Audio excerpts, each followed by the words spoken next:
I need to heal. I feel like I've not yet healed. Okay. You know, sometimes if you have not healed, you'll keep on breeding to others.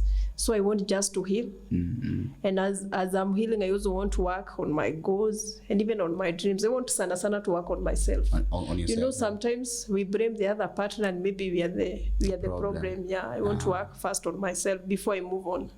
But mtoto si yeye ananizuia, because if I was to move on, I can move on na kukuwe na boundaries. The guy nitamwambia like there's this and this happening and I'm not ready for you to come and meet my baby for now. Okay. Yeah. Okay, I think to me ile problem yenye niko nao ni ile like he always say like ongelesheni mtoto kizungu, but sasa mimi namwambia you know sometimes maybe the house girl mwenye umeleta hajui kuongea hiyo kizungu. So tutakuwa mtoto atakuwa na challenge. Atakuwa hatajua kuongea haraka. Wewe do you feel like ni kama mna clash na mama mtoto as far as the profession you napatia mtoto wangu ni Kenya mamangu alinipatia kujichagulia Kenya nataka. So sahi the reason tunacheza naye ball hiyo ndo kitu tuta connect na yeye as a hobby. Akichoose hataki kucheza ball hakuna pale na force kufanya. Kwa hivyo unacheza tu naye ball because hivyo ndo ule mna ball. Ni hobby yangu na pia anapenda ball, so itakuwa hobby, kitu tunaweza connect with. Okay, and that's how also you get to bond with the kid. But anaweza grow up atake kuwa daktari ama pilot na kopoa grades zake ziko sawa. Ataenda na hiyo.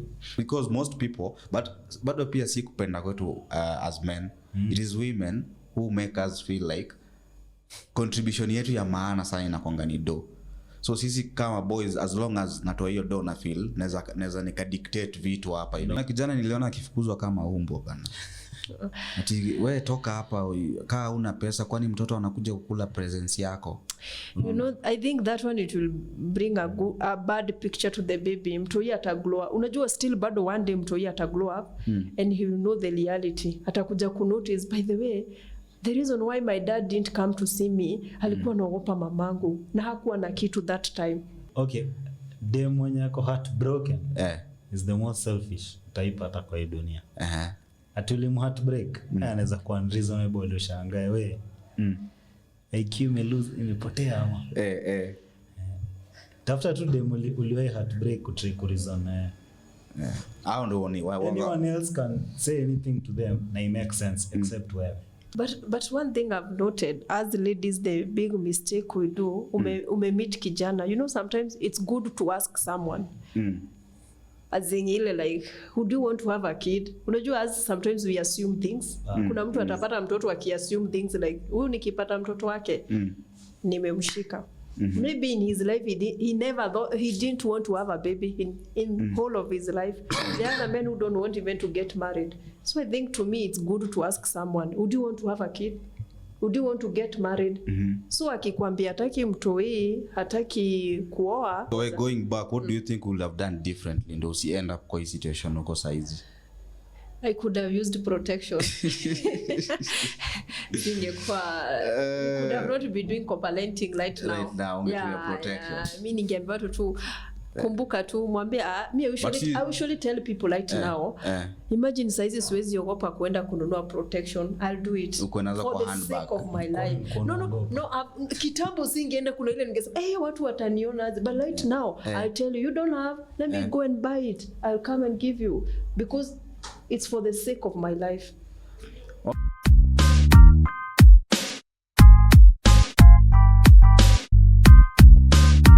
This is episode 5 of Offbeat with Lubanga. Welcome back to another episode. Now, marriages do die, relationships crumble, but what happens if there was a child in the picture? Well, some men decide to become deadbeat, some decide to do a coparenting thingy. Before we start the topic of the day, which is in coparenting, let me introduce my guests. So from my near left is the beautiful Mrs. Who again? You can call me Miss Mary. Yes. Or Miss Kawera. Miss Kawera. Yeah. Welcome. And then on the extreme left is a gentleman by the name Brian. Brian, you can give us a brief introduction of yourself. For the sake of the episode, I'm Baba Arthur. Yes. For the sake of the episode, and for the sake of the episode, you are Mama. Mama Amani. Mama Amani. Yeah. So my first question to the two of you is, how did you find yourself in the co-parenting situation? Okay, to my case. Yeah. After nimepata ball. Okay, we were supposed to stay together, but it didn't work. Tukona tutasumbuana, so we decided after to give birth we look what forward. Also, you decided, like, you guys noticed or rather realized that it was never going to work after you were pregnant. So you noticed that this guy, you can't live with him. Like, you guys cannot coexist in the same space. Not really. Okay. At that time, he was not that well prepared, financially stable, so hatungeishi pamoja. So tuka-agree by the time napata mtoi, we'll see itaendaje. Okay. So after to give birth, we had to sit down, we talked, but we decided, like, for now, let's just give ourselves time. We just do coparenting while we are not staying together. Okay. He told me he'll just support the baby from a distance. Yeah, from a distance, until maybe when each one of us will be ready, so we can talk and maybe stay together. Okay, so for the time being, you people live separately, but you are cooperating. Yeah. Okay. What about you, Brian? How did you find yourself in this situation? It will come more of a fallout in the relationship. My baby was already there, so baby's life had to continue. Life ya mtoi lazima ingeendelea, so we had to find a way when everyone remains a parent as much as we're not together. Okay. Yes. And what is your cooperating schedule? Like, how do you... I get Arthur on Thursday evening, I'm a Friday evening. Through the weekend, I'm rudisha Sunday, June. Okay. And is it working? Like, it works, and obviously kuna hitches here and there, but at the moment it works. And then for the holidays, actually it's going back today since they closed school. The entire holiday ana spend huku. Okay. Yeah. So leo ndiye atarudi nyumbani. Narudi home leo. What about your schedule? Like, how do you plan the co-parenting thing with the baby daddy? Okay, my baby, she's still young. She's less than 2 years. So we decided that he will be coming at my place 3 days per week to come and see the baby until when the baby will be 5 years old. That time now she can go at her place and she spend maybe a weekend there, or when she closes to school, she go and spend the whole holiday there. Okay. But for now, he usually come to see the baby 3 days per week. 3 days per week. And can I ask you maybe a personal question? Yeah. Like, do you think, like, are you going through a heartbreak from him? Ama there was never a breakup? A nasty breakup? For us, I think there is not that breakup. It's like we are just giving ourselves just a time. Maybe we figure out our things and maybe we can go back together. Okay, I asked because I wanted to know if, like, it's difficult for you to try co-parenting with him while you're still trying to heal from the heartbreak. No. I want my baby to, I feel both parents are there. Okay. So I don't want to take it personal, because if I take it so personal, I'll not allow him to come and see the baby. And I want my baby to grow up knowing he has a dad and I'm also there. And because hajakata, why should I refuse to akuje aone mtoi? Okay. Yeah. What about you, Brian? Actually, the same thing actually. So when you break up or you decide you're not fit to live together anymore, there's one thing, constant factor, kama kuna mtoi yenye hezi change, mtoto hezi toka hapo. Yes. Yeah, so no matter what happens, both parents need to find a way yenye the emotional part that you had for this guy or you had for this lady haifai kuaffect mtoi. Okay. Mtoi ni a different party. Yeah, so you and the mother have to come up with a schedule. Hata kaa utaki. I'm pretty sure mama mtoi atakanyi kuniona kila wakati. Okay. But she'll find a way. She'll have to find a way. So she's the one who's still healing from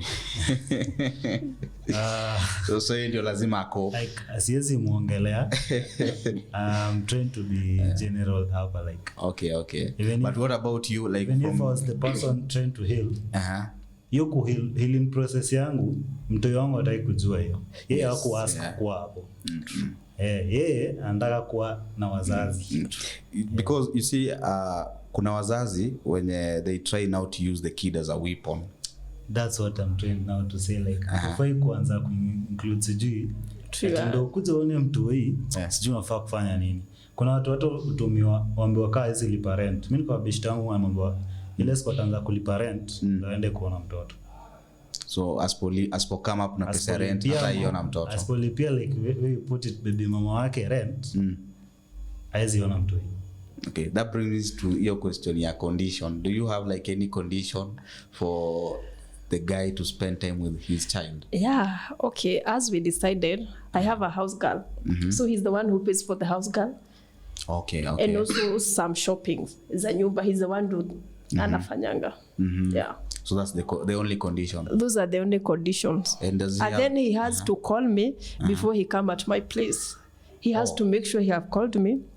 So he can't just show up even with the shopping. No. At the shop he can come, but at my place he have to call me first and ask me, mtoi amelala ama ameamka ndio akuje. Okay. But he cannot just come. Brian, do you have any conditions for? No, I'll never know because I pay for school fees and upkeep ya mtoi. So maybe if I didn't do those things which I've never tried, maybe I'll know then kama kuna condition. Do you have any condition for her? Like for example, see you guys are not together.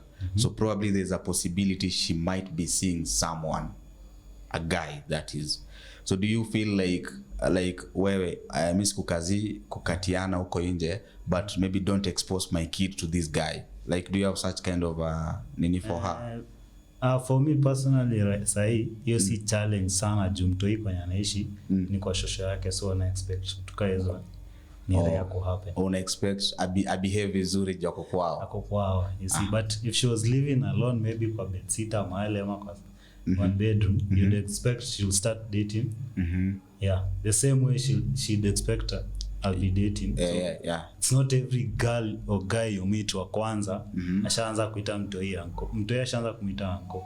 Yeah. True. So what does she say about you maybe exposing the kid to your current girlfriend? See, the thing about me is since we broke up, I've only had one girlfriend, one constant person. Okay. So you cannot go around and complain that mbona expose wasichana mtoto wangu. It's just one constant person.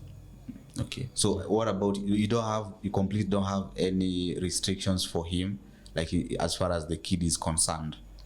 Maybe okay, does he like have a day where he can have the kid to himself? Aende tu atembe na yeye ama he has to see the kid akiwa tu kwako peke yake? He has to come and see the kid akiwa kwangu. You know my baby is small, so he can't change the baby, so he has to make sure he's the one who is coming to see the baby. Okay. But yes, when she will be 5 years old, Ati easy change the baby. You know, then the other thing, she's a girl, she's not a boy, so it doesn't matter. Still, it's your child. I think to me it will be okay. Now it's like it will be too much for him. Ama you just feel like for a guy to be changing diapers for a baby girl is kind of weird. It's to me I feel like that's the weird. most bonding time I will tell you ya mtoto na babake. Yes. Mtoto wangu alianza kuja by 1 year. By 1 year. Yes, yours is 2. By 1 year niko nalala mtoi kwangu tukiwe kwa wawili. Okay. I think to me I usually feel uncomfortable. Vida mtoi anaweza enda huko. Kuna separation anxiety na mtoto.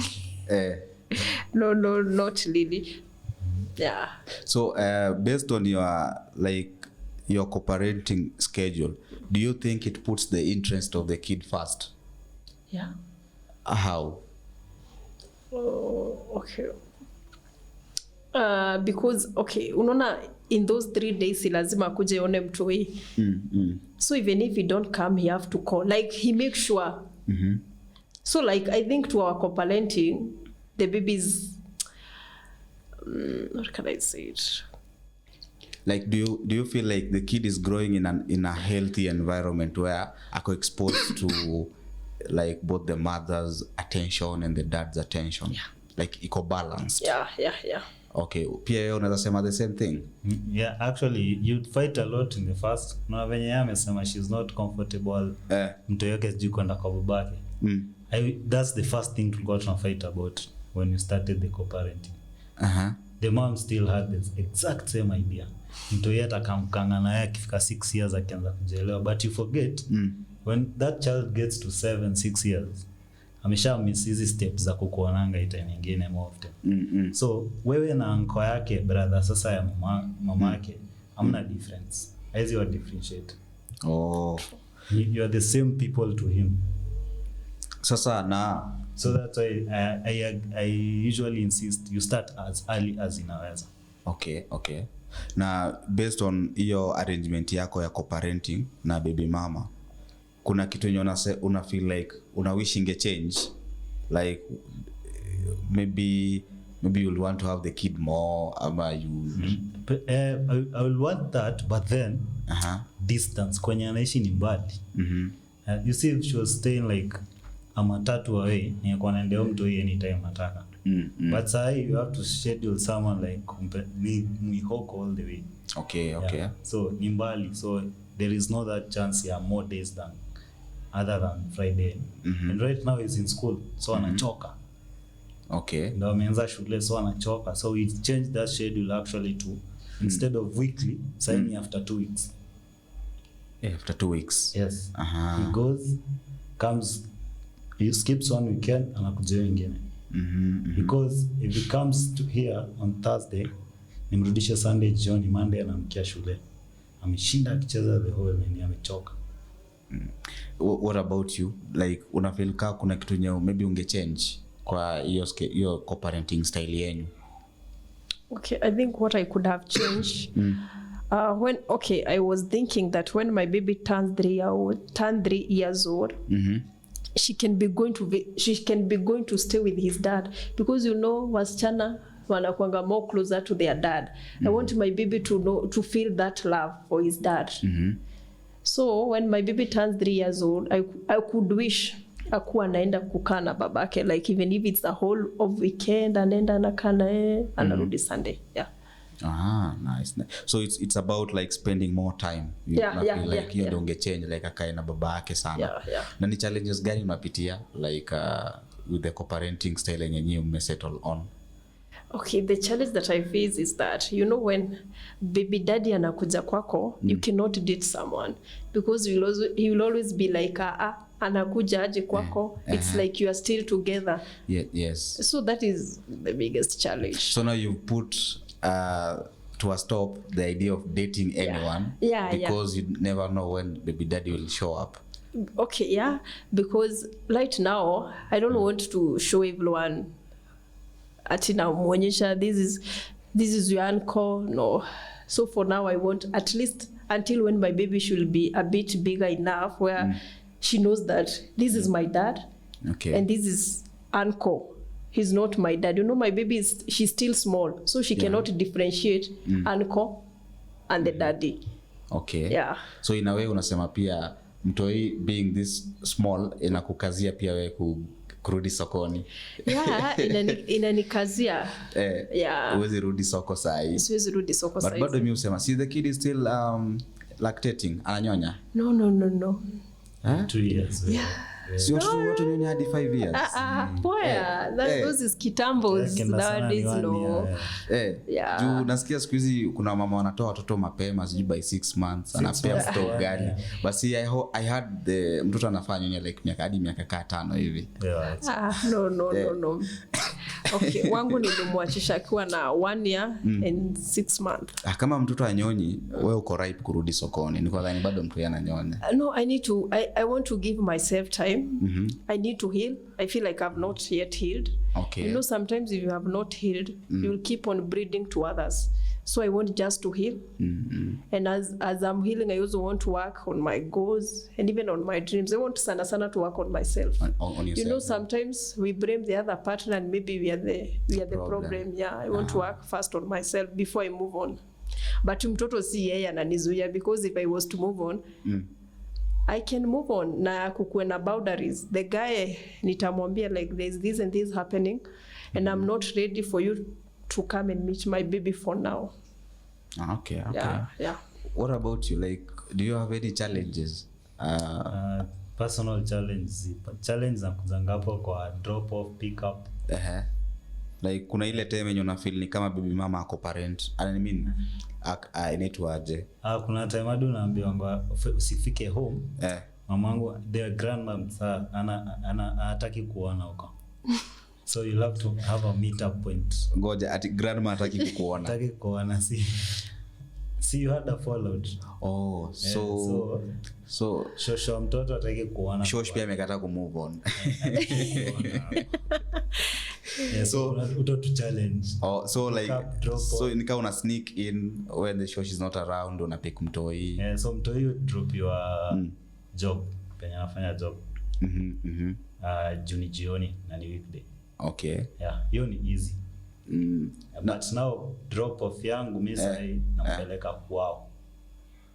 Na sasa ukipeleka gate, so there's once in a while nango shosha hataki kuona, so you have to meet somewhere a few meters away. Na kuna hii story ya parenting style. Like for example, as a man, maybe you want your child to be raised in a certain way. And maybe also as a mom, maybe unataka mtoto wako araiziwe in a certain way.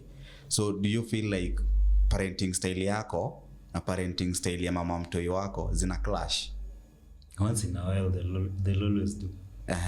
Like kama ni issue gani exactly uko nayo vile maybe mama mtoto ana raise mtoto yenyewe, yani una feel huyu ananiharibia mtoto hii? Not necessarily kumharibia. Actually mimi ndo naambia wangu anambembeleza sana. Okay. She'll always bring up that point, like she thinks I'll be overcompensating na mtoi. Sio kukosa kuwapo most of the time. But sio hivyo. Mtu wa 3 years kuna vitu kidogo sana na understand. Ukianza kushautia mtu wa 3 years sahi Frank, mtu atajua maisha yake yote.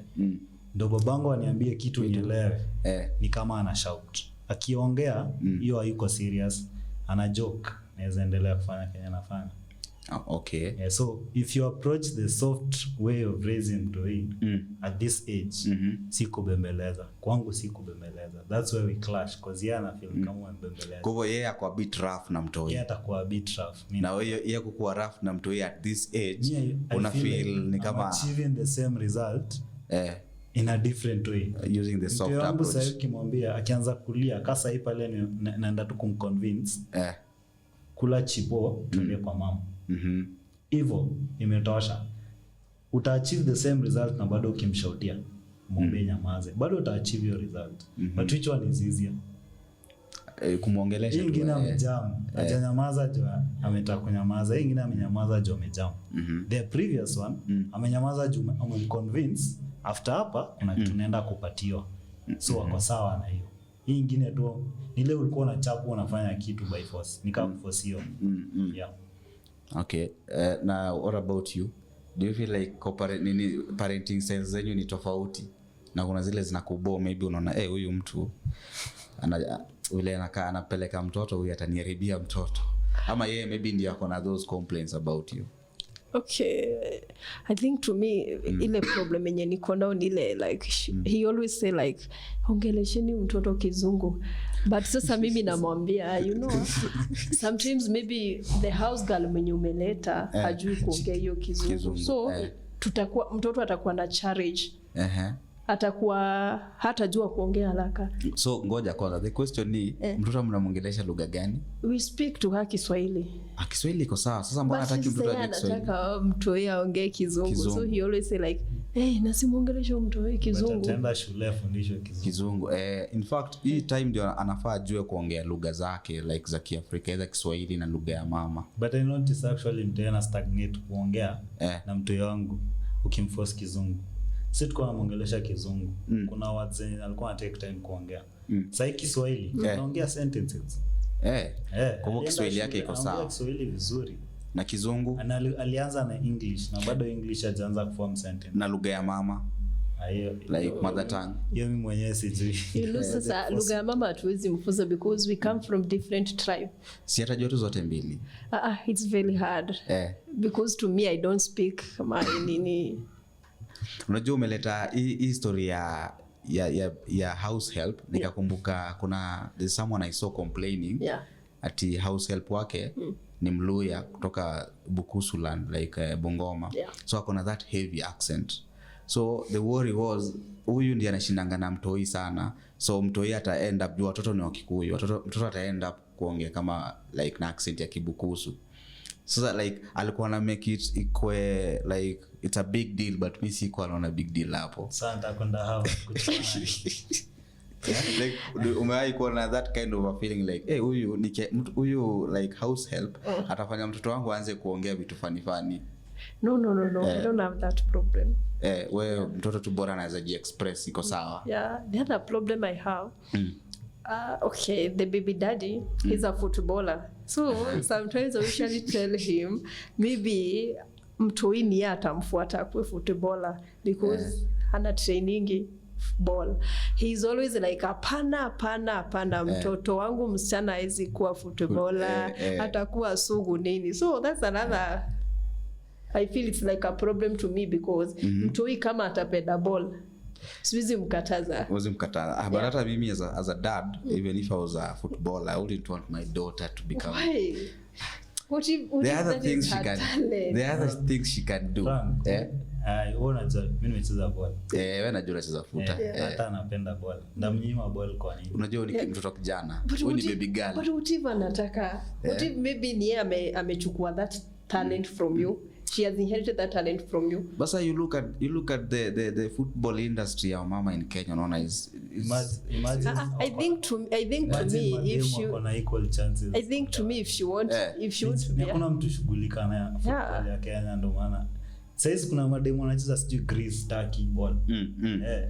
So unaweza mnacha aende acheze football in another country. Actually ni coach hapana better ways kama kosa yenyewe alifanya ama wazazi wake alifanya akicheza ball. Mimi sasa hii hata akicheza ball by 15 years nafaa kupanda ndege.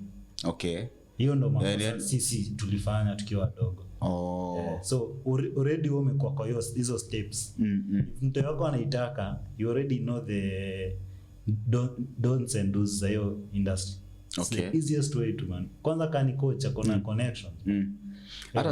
Kwanza hata sasa hii ndo story imeleta now to ile question tulikuwa already nishauliza, but I think says it got different. Now it's about what probably you want the kid to be in future. So like as a mom unataka mtoi follow babake footballer. No, not really. But the dad anasema pana mtoto wangu utahadenisha mtoto msichana afaa kwa baby girl soft feminine. Alikuwa task yako analipwa mshahara. Yali catch na career yako na uchungu za career yake. By the sea is a professional footballer. So probably understand that in that industry ina do maybe they go for months without salary. Sana mbona mtoto wangu aende kwa hii. Anasemanga like hapana, wasichana should be atakuwa hard, atakuwa so, and then should be a lesbianism. So such a thing. So anasema hapana, mtoi wako hawezi kuwa. But sasa we don't know what akwe footballer. So wewe uko okay kwa football? Me I'm okay for what kama anataka kukua footballer I'll support. But what would you rather mtoi akwe? And you feel maybe babake pia either ataleta pingamizi. So tukiwa like kitambo wazazi walikuwa wanakuambia sijui nataka kuwa daktari, sijui nataka kuwa lawyer. Wewe unataka mtu yeye kuwe? Maybe in a medicine field. I think that one we can be okay, both of us. Both of you. Yeah, so are you doing it because the other person will agree, because it's what you think mtu yeye it's good for the kid? It's good to me. If I was maybe today, if I was to choose for my baby, of course maybe leo hii, I think ningemwambia fanya medicine. Okay. Yeah. Okay, nice. Na wewe, do you feel like ni kama mna clash na mama mtoto as far as the profession you napatia mtoto wangu ni Kenya mamangu alinipatia kujichagulia Kenya nataka. So sahi the reason tunacheza na yeye ball, hiyo ndo kitu tuta connect na yeye as a hobby. Akichuza hataki kucheza ball, hakuna pale na force kufanya. Kwa hivyo unacheza tu na yeye ball because hivyo ndo vile mna ball. Ni hobby yangu na pia anapenda ball, so itakuwa hobby, kitu tunaweza connect with. Okay, and that's how also you get to bond with the kid. But anaweza grow up akwe atake kuwa daktari ama pilot na kopoa grades zake ziko sawa. Ataenda na hiyo. But how will you react to a situation yenye mama yake anataka afanye kitu fulani? Obviously to argue. But wewe hutaki mtoi afanye hiyo kitu. To argue because unless mtoi yenyewe anaonyesha hiyo interest. Always enforce. Na ama utafeel ni sasa juu mimi hata after all I'm the one who pays everything for this kid. Wewe opinion yako hai count. Mimi sijaingiza. Hiyo ni kama entitlement. Sijaingiza. Unaona? Mimi personally I'll pay for everything, but if I'm the one paying for everything, usi assume that mama yake Kenya anafanya hiyo kumraise every Monday to Thursday. Huwezi yeka in monetary nini, but the fact that mtu wako ako poa, akona tabia poa, it means kuna kitu anafanya. Yeah. So hiyo huwezi monetize. So what you're saying ni I will try kufanya contribution ya mother iko insignificant. Exactly.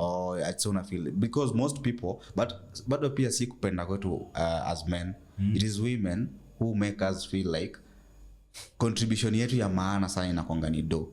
So sisi kama boys, as long as natoa hiyo do na feel naweza nika dictate vitu hapa hivi. Ndio maana nilikwambia the first time tukianza ilikuwa argument of how many days una spend na mtu yeye. My argument was and will always be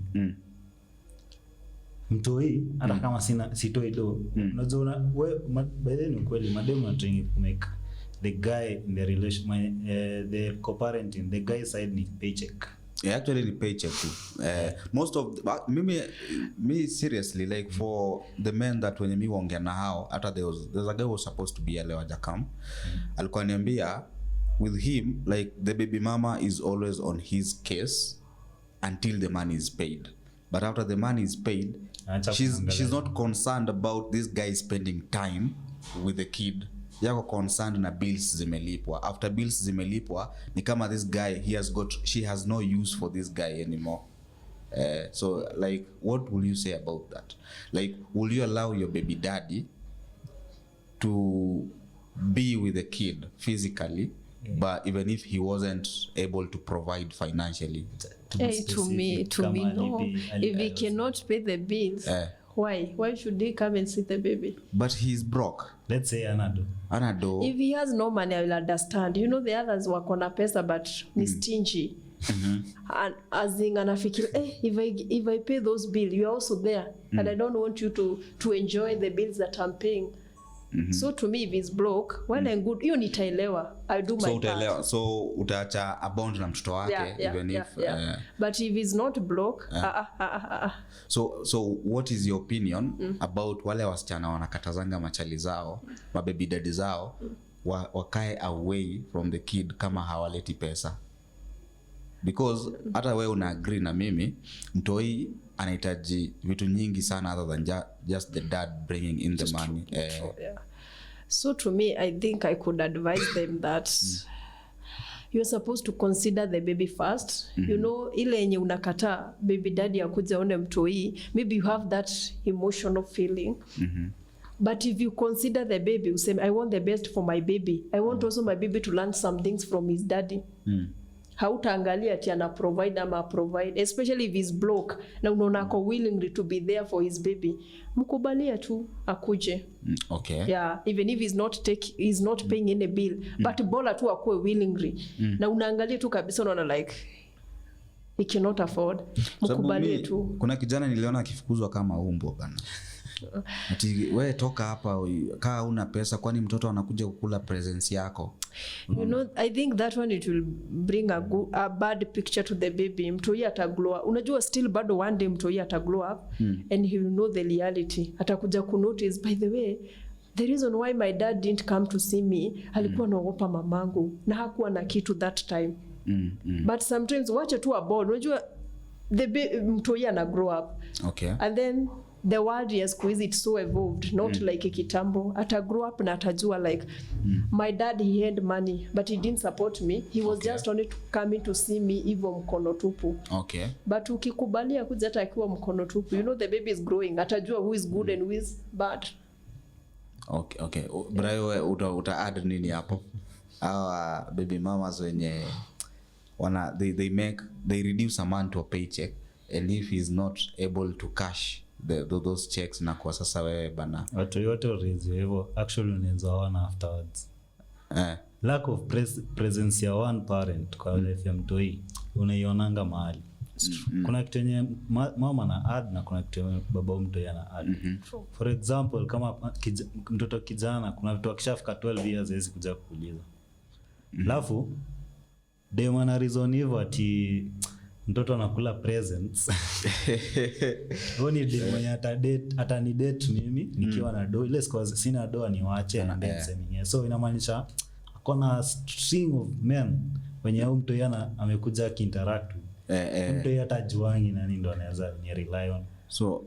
So huyo ni mtu mwenye ana allow any man kwa life yake as long as this guy has money. Unaona, so it doesn't, so they don't care about welfare ya mtu na values zenye mtu analeta. Hiyo ni kama like it's women hapana sitaki kwenda hiyo direction. Ningechoma but nikati tunasema like they are selfish in a way. Okay, dem mwenye ako heartbroken is the most selfish type hata kwa hii dunia. Atulimu heartbreak anaweza kuwa unreasonable, ushangae wewe IQ imepotea ama tafuta tu dem uliwahi heartbreak ku reason. I don't know anyone else can say anything to them na it makes sense except wewe. I don't know wana ni heartbreak, so siwezi relate hapo.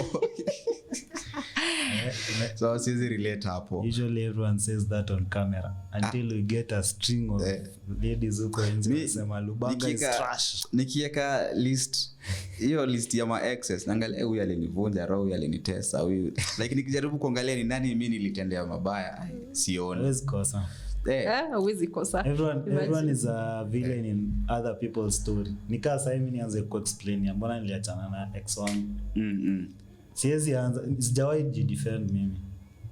Nasema angalia story umeambiwa. Hiyo ndio kweli. Hakuna haja nipe yangu.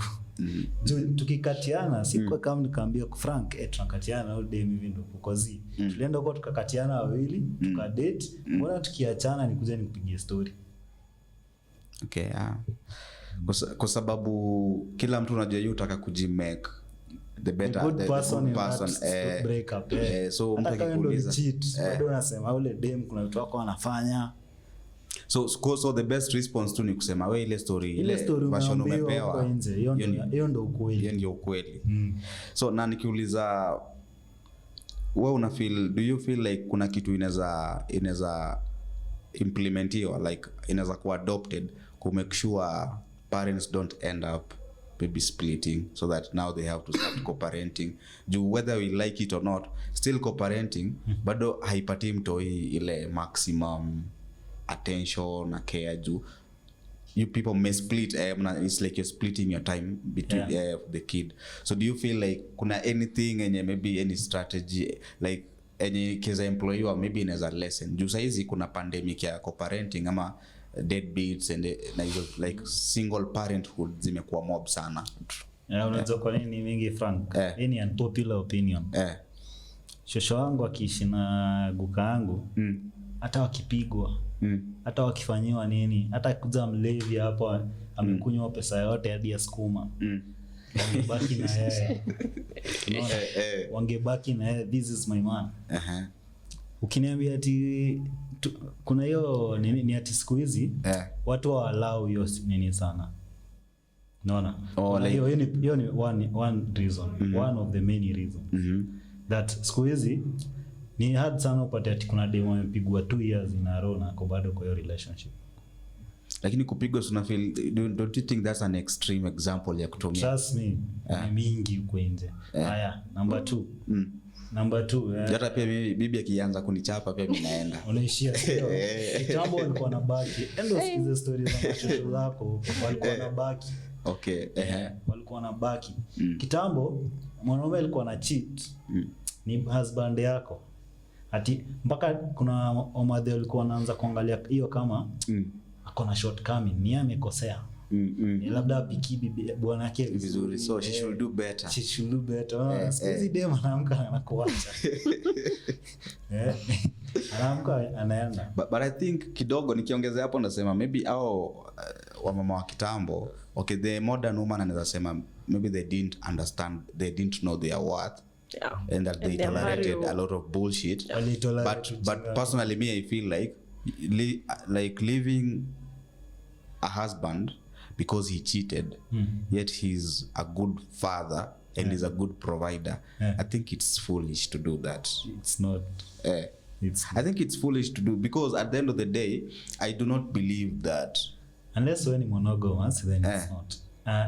But kama unasema ati una believe in one wife, love one wife, have a family with one wife, then mtu akicheat atakawe ni demu taenda. But sasa unajua, that's what nimekuambia, it's foolish to leave a good provider and a good father just because he cheated, because the wisdom in a dictate wewe mwenyewe as a wise woman najua this guy is a great father, this guy provides, so I need to put the interest of my children first. So by wewe tu kuhama unaenda, it's ni wewe, it's selfish, ni wewe umeka interest zako kwanza. Put in perspective ya dem mwenye ako home anado. Then kuna dem mwenye ni CEO mahali. Dem mwenye ni CEO mahali, provider anakujia wapi na mwanaume anaenda. Labda ataenda ana provide mwanaume. Then anaenda na cheat bado. Hata nikushoba na wasichana au kuivinja, they are broke as fuck, but they're leaving a guy because that he alipata ma text kwa simu ya Charlie. Unaenda wapi sasa? Uko burden ya mama yako na baba yako. Another reason you're rampant coparenting pia ni ati kitambo before you had a child, kuna a whole ceremony kujuana and the wedding. Then siku hizi ukutana na mtu kesho, the next 2 minutes you guys are sleeping together without even protection. Watoto sasa ni wengi. You slept with someone hata ujui. Hata ujui kwao. Hata ujui poa. Anaanza kufanya vitu, unaanza kuambia wenzako amechange. Na huko unamjua.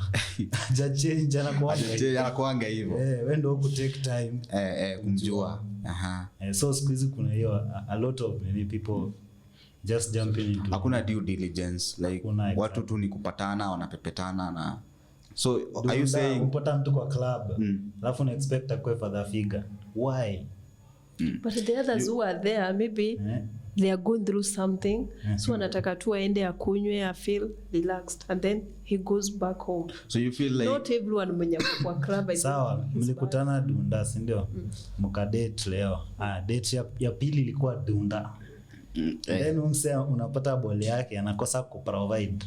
Unaanza kusema ni deadbeat. But one thing I've noted, as ladies, the big mistake we do, meet kijana, you know, sometimes it's good to ask someone. As in ile like, who do you want to have a kid? Unajua, as sometimes we assume things. Kuna mtu atapata mtoto akiassume things like, huyu nikipata mtoto wake, nimemshika. Maybe in his life he never thought, he didn't want to have a baby in whole of his life. There are men who don't want even to get married. So I think to me it's good to ask someone, would you want to have a kid? Would you want to get married? So akikwambia hataki mtoi, hataki kuoa, But why would a guy who doesn't want to have a kid or to marry still just have sex carelessly like that? Unexpect wewe ujipange. Si sasa mimi nishamuliza ameniambia, so you expect me sasa nijipange. You know, there are guys who are very honest, by the way. You know, as ladies we assume things, but there are guys who are very honest. There is a guy you will ask, would you want to have a kid? And you will be like, no, me I don't want kid. in my life staki kabisa. So ukishika mimba ni wewe ujipange peke. Yeah. You're on your own. There are guys who are very honest by the way, they will tell you that. Sasa ni wewe ukishika mimba ujipange. Maybe I should start telling ladies that. Naambia but mimi staki mtoto. You should not date. Then akishika mimba naambia see I told you. Mimi you're on your own. I think ama itakuwaje if all men adopted that kind of a mindset?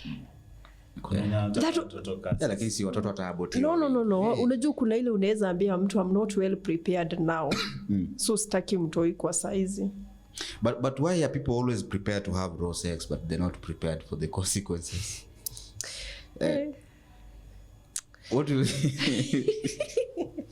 especially you ladies. Yeah. Unajua tu vizuri like unasemanga the biggest burden of sexual indiscipline. Sasa tuniita hivyo. Inafolingi on you ladies. Juu mimi siwezi shika ball. Unaona wewe ukishika ball ni hivyo like imekushika. Ladies profile. Mademu profile mtu. Demu anakuangalia hivi anashakuwa na wewe ni father figure unaweza. So secure na wewe ku have sex na yeye akijua something happens you can raise a family. So we assume things. We usually assume things. Kumbe ni deadbeat kuru.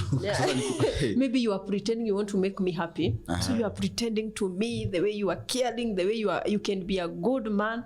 But the funny thing so the way you pretend, I will assume, hey, this guy is nice. So even if I just shika bole yake, he will still behave the same. Wacha ushike.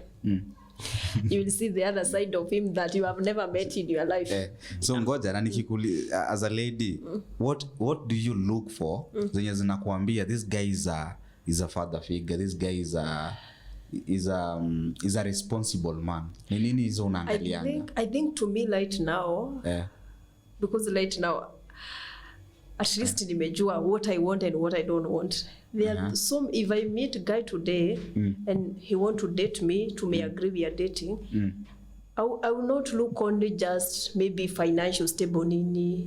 The other things I will look. Kwanza nitaona how will he relate with my baby. If I see like, you know hakuna mtu ataficha tabia zake forever. It's only that us ladies we don't take our time kukujua zaidi.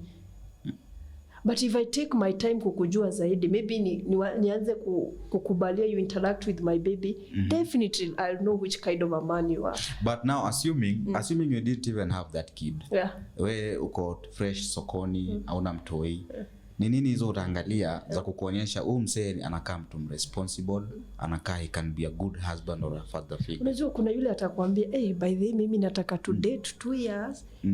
That year tupate mtoi, I would want to raise my kid in this way.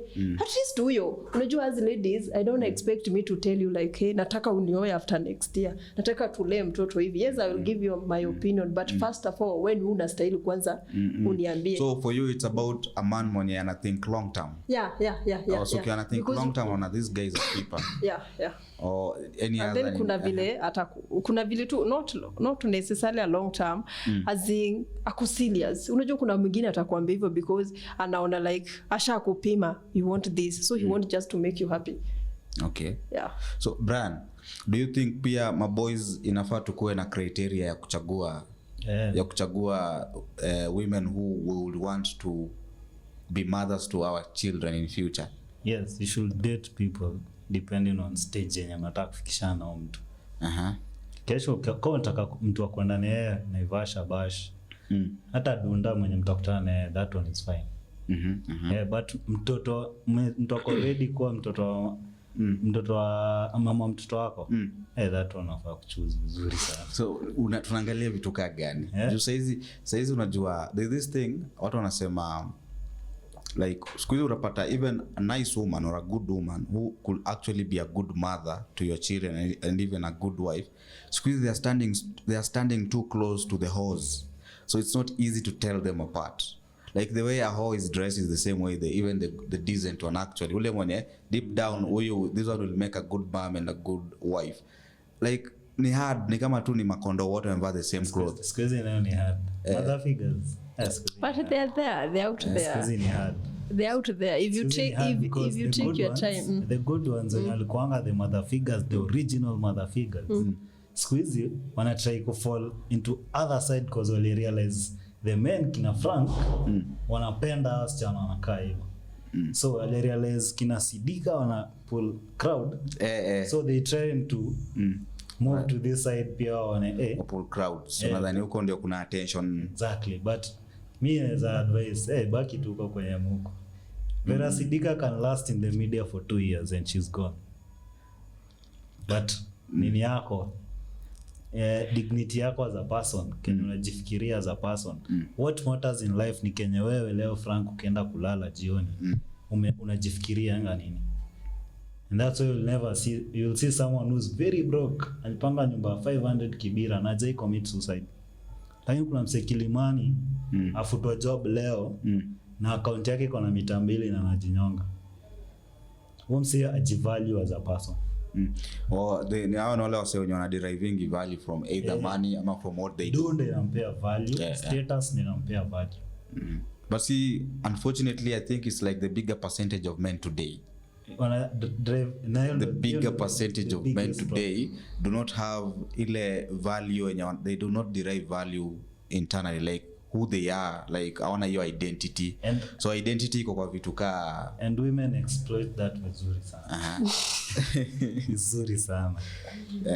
Vizuri sana. So nilikuwa hata na I was having a conversation with some guys, nikamwambia me going forward I will not blame women for any of these things, like maybe ndoa imeisha ama dem amekucheza vibaya kwa relationship ni juu kwanza let's go back to the beginning. How did you meet this lady? Unaona hiyo like the way you people met when I determined sana, like the first nini the style na how you people met ina determining a lot of things that come. So kama wewe ni ule msemonye you had to flash money and a certain lifestyle to get this, you need to keep doing that. The day you stop doing it, the money will so wewe usikole msemonye unakaa mkulialia at the way women wako hivi, sijui ni gold diggers, sijui wako wangi loyal. The first day ulimtumia 50k. The first day ndio ingie box yako ulimtumia. Sasa seriously, I mean like I've been looking at this most of this issue na kuona me I'm not going to blame women. Ukiziangalia critically, it's not always few men ndio utendwa vibaya yenye unaona yeye hapa walifanya vibaya. But ukichunguza tu poa like vizuri tu utaona most men actually deserved what iliwapata huko mbele. It's not a gender thing. Relationship could break up, it's not a gender thing. It's never a gender. It's not a gender issue. It's a specialized killer relationship. But you know, it's been made into a gender thing. Now there are these statistics zinakonga thrown around during easy issues of gender debates. No history ya ati 75% of divorces are initiated by men. No, I mean by women. And the number could go up to 90 if the woman is educated. But me I find that as a very blanket statistic. Juu sasa tukaa hiyo example nye tumepeana. You, the first day unatumia udem 50k. What happens when you will no longer have to keep up sending this 50k? See, definitely the lady will file for divorce. So who are we going to blame here? It's the man. You know, sometimes you meet a man, maybe he just want to make you happy. Unajua the moment umeanzia like you can send the money to me, you can pay the bills to me, definitely the day you will stop and start thinking maybe umepata mwingine. Utataka kuunderstand. Sitataka kuunderstand. Palio do utoka supply me. But that is very bad. What I think is you are supposed to show the girl, this is who I am. I'm stingy. Show her from the beginning. If she loves you, she'll be there for you. Just show her I'm stingy. I don't spend a lot. No, they're still good. Kuna men wako hivyo nacho. Tulianza tukisema kuna men wenye value as a person and derive value. So if you don't value yourself as a person, there is no way ndakuwa na confidence ya kuapproach.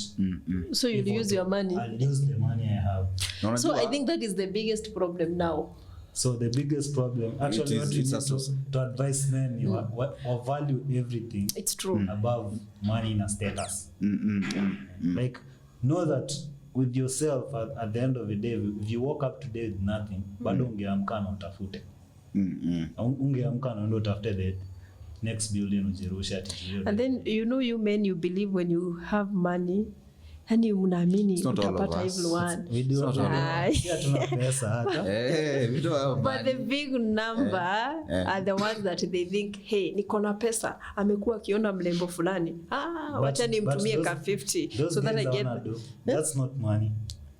Hiyo si pesa. Ale nyati alikuwa anakukatia and then anampata job ya 100k. So anataka kukuja ku. Hiyo ananga pesa.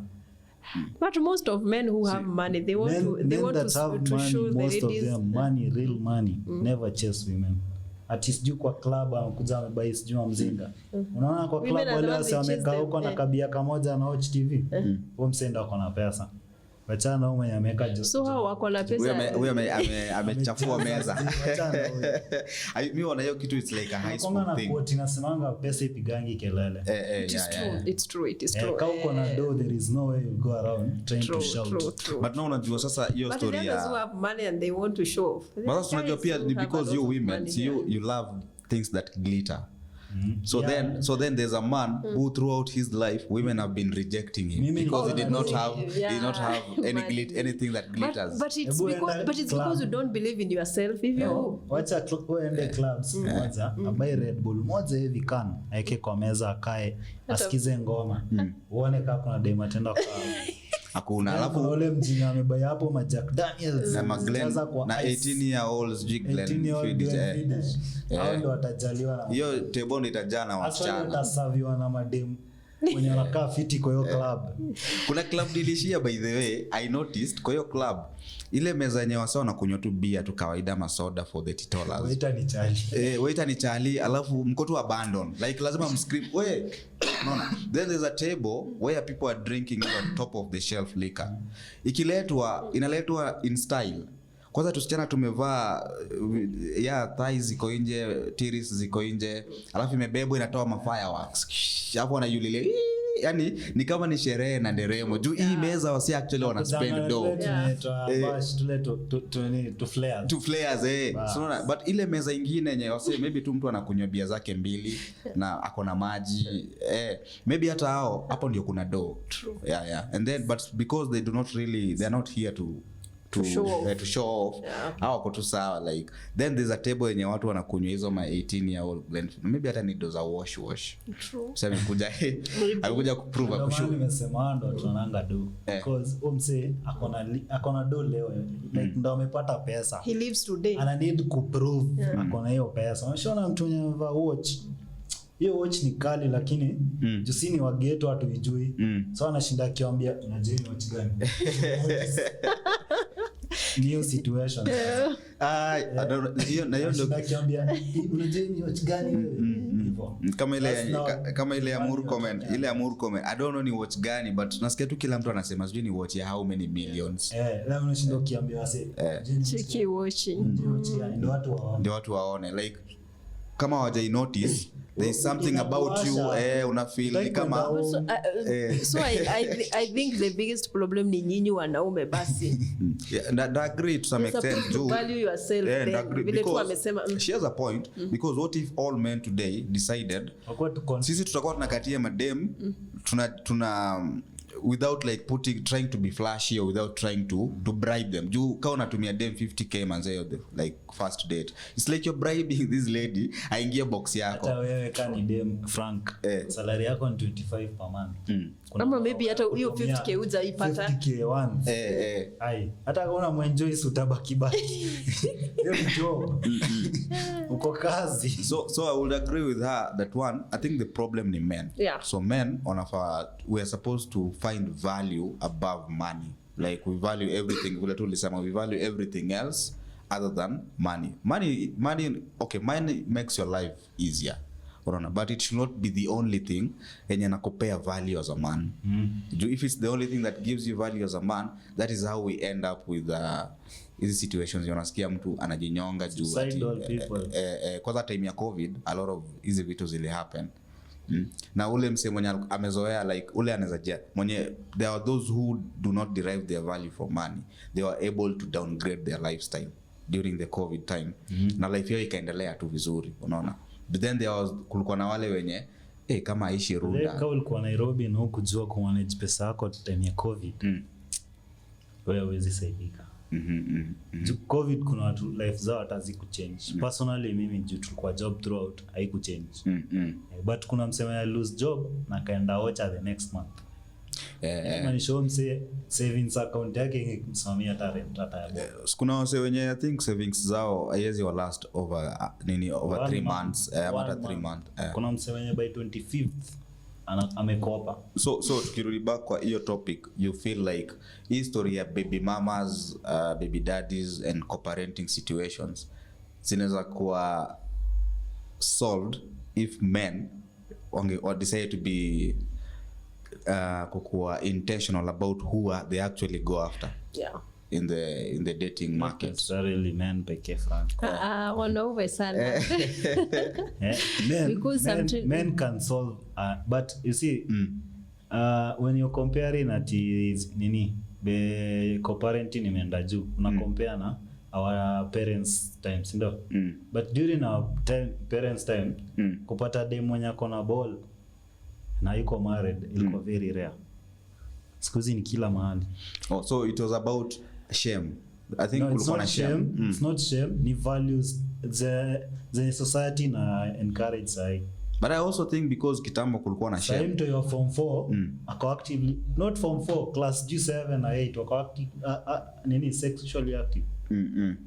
That will never happen kitambo. But you know right now ni zile vitu tunakula. Vitu mnakula sawa. Then tunakuwa more exposed. Vitu mna watch. Tuna watch kila mtu anaangalia mtu ya 12 years ana kitu yenye Cardi amefanya atakufanya. Sisi ungeona wapi Cardi?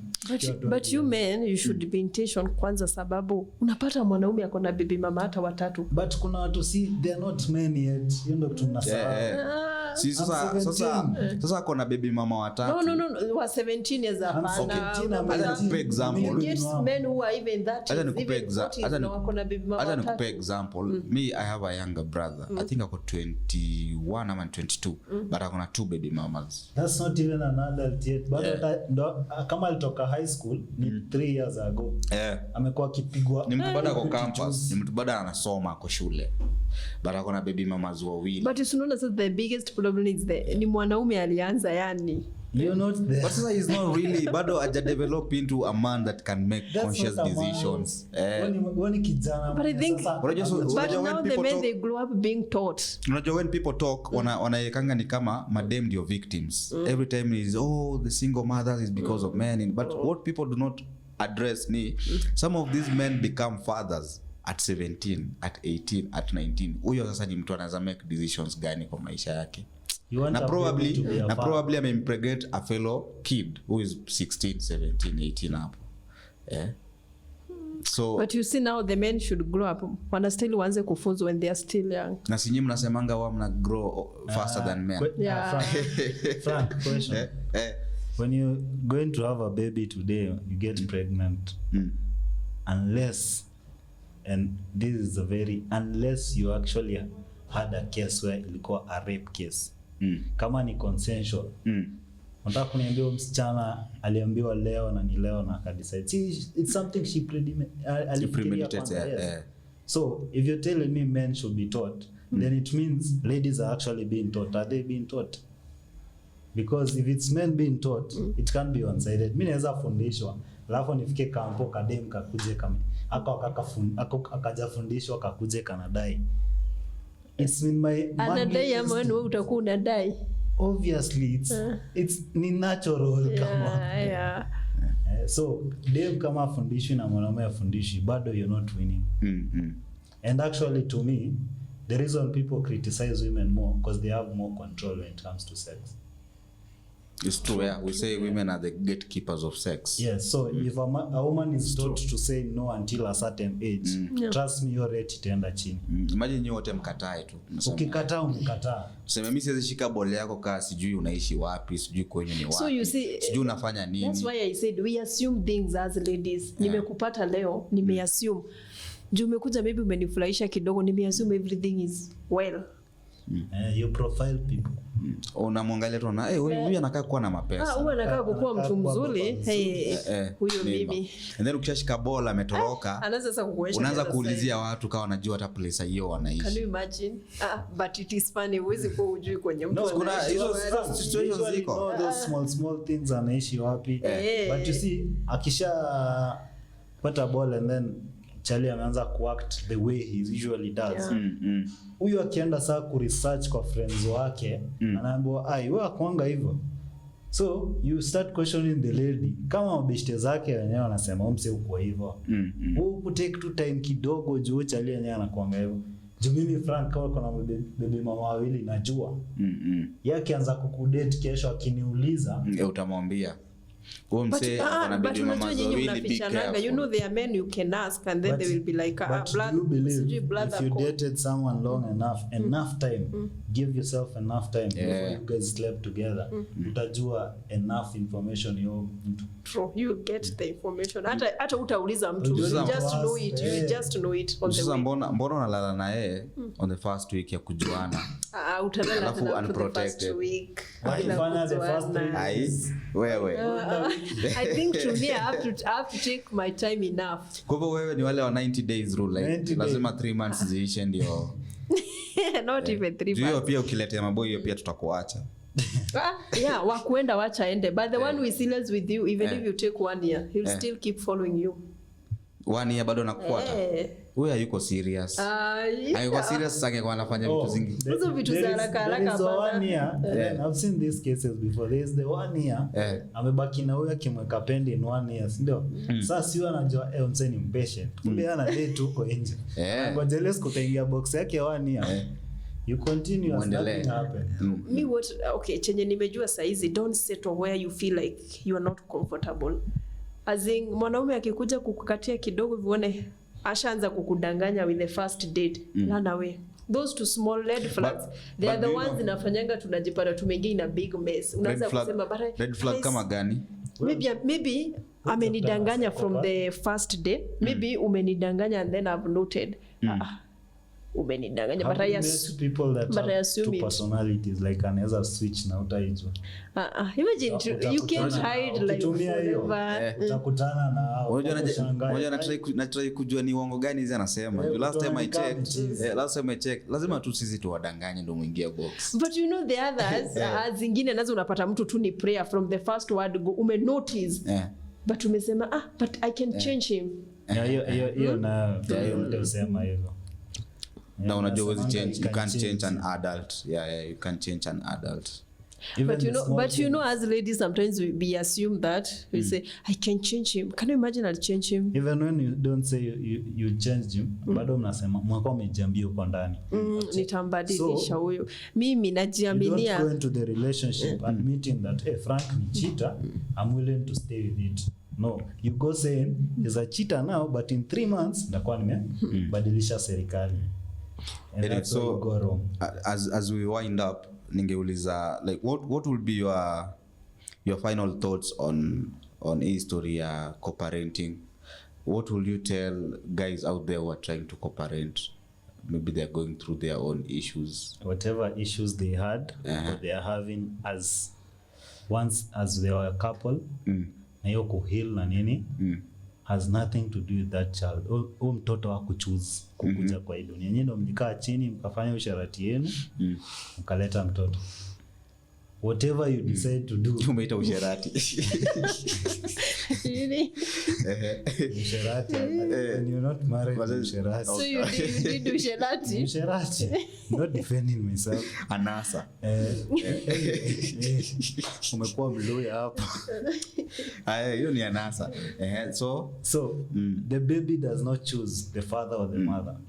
Nyinyi ndio mna choose. So whatever happened between you, hata kama ali cheat na best friend yako ukafind out shida yako, separate that from the baby. Kasirikia babake when it comes to the baby, assume one of the best. Do you think everybody has that kind of emotional maturity? Sasa hiyo emotional maturity, Frank, ni zile vitu zenye unaambiwa wangu kaa leo, kama una pesa kwenda kubai pizza, uweze enda chicken inn uchukue pizza uende nayo.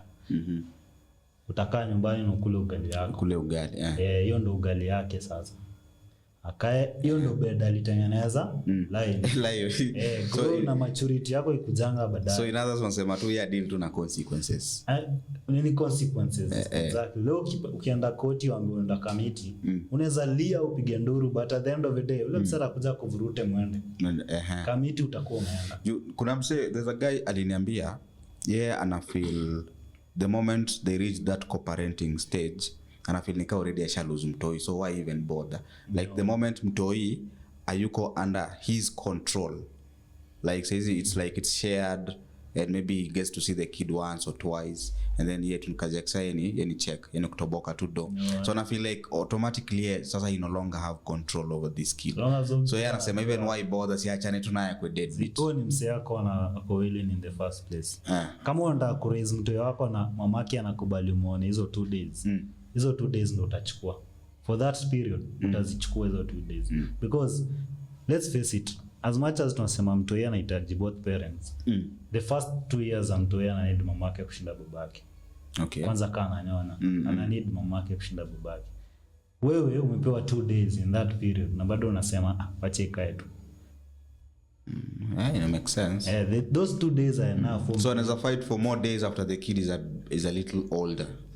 The moment mtoi ameshinda, mtoi Kenya na try to emphasize ni ana need hiyo consistency ya kuona Frank ni daddy ana relate, jina dad na Frank zina relate. The moment you're not seeing that child, and I put the name to the face. The moment you're not seeing that child, hiyo jina inaweza pewa mtu yote na atachukua hiyo role. Anyone can take it. Bora ume miss the first 10 years. Wezi rudi baadaye akiwa mkubwa. Unaweza kujaribu, yes. Naweza kupea a perfect example na mimi. My biological father alitry kukuja back in 2017. Unajua 2017 kwa how old? 27. That's time ulikuwa unamuona for the first time. 27 year old unampigia na mwambie unajua mimi ni babako. What do you expect me to do? Kwanza ilikuwa tu ni phone call. Alinipigia kwa simu. Okay. So unajua mimi niambia nini? Pigia mamangu ongea naye. Unaona? Alicall mother. Wapi? Hata hizi taka kujua. Sasa alitoa wapi namba yako? Mamangu aje. Sasa sijawaita. Unajua hiyo conversation last that long. Pigia mamangu. Cause sitaki kujua, ningetaka kujua before sawa. But sahi 27 years siwezi taka, hakuna kitu naweza add. So maybe alikuwa committee. Ndiye ameachiliwa. Hiyo ni shida. Ama maybe your mom kept him away. For 27. Aliwaficha. Do you know 2017 unajua nilikuwa nafanya kazi 3. If you wanted to look for me ungekuja 2013 nikiwa campus. That's enough. Hiyo ni time nilikuwa na simu. Mwenye alikupea hiyo simu niko sure angekupea hiyo time. He was not able to assess you that time. Hapana. Napenda vile unatetea uchalia za woman, like you're not joy. You know sometimes as ladies baba mtu yake ako na chance. You know sometimes as ladies we are the one tunakuwa selfish. Maybe staki nasema tulikosana, staki aone mtoto wangu. Okay. Sometimes as ladies we are the problem, by the way. Unapata staki mtoto wangu nasema aende anakona wasichana wengine huko, and then my baby ana meet up how wasichana. Sometimes as ladies we are the problem. Utaki aende amitu atateswa na mama wa kambo. That is it. So leo sai ukinyima access to your mtoto wako babake, sasa ukimnyima access akitaka kuona mtoto hizi muone sai anaweza muona. The funny thing, we live at the same estate, so atakuwa tu anapita then atamwona living in the same town. Angetaka kumuona wachana kitambo in the current world sai anaweza hence. Anyway, wewe ulikuwa tupatie pia your final thoughts on hiyo, so like what will be your final thought on history ya coparenting manenos? Okay, to me I think as ladies we should not be assuming things. Unaona ukipatana tu na mtu, don't assume like he can be a father figure. Take your time to know him well.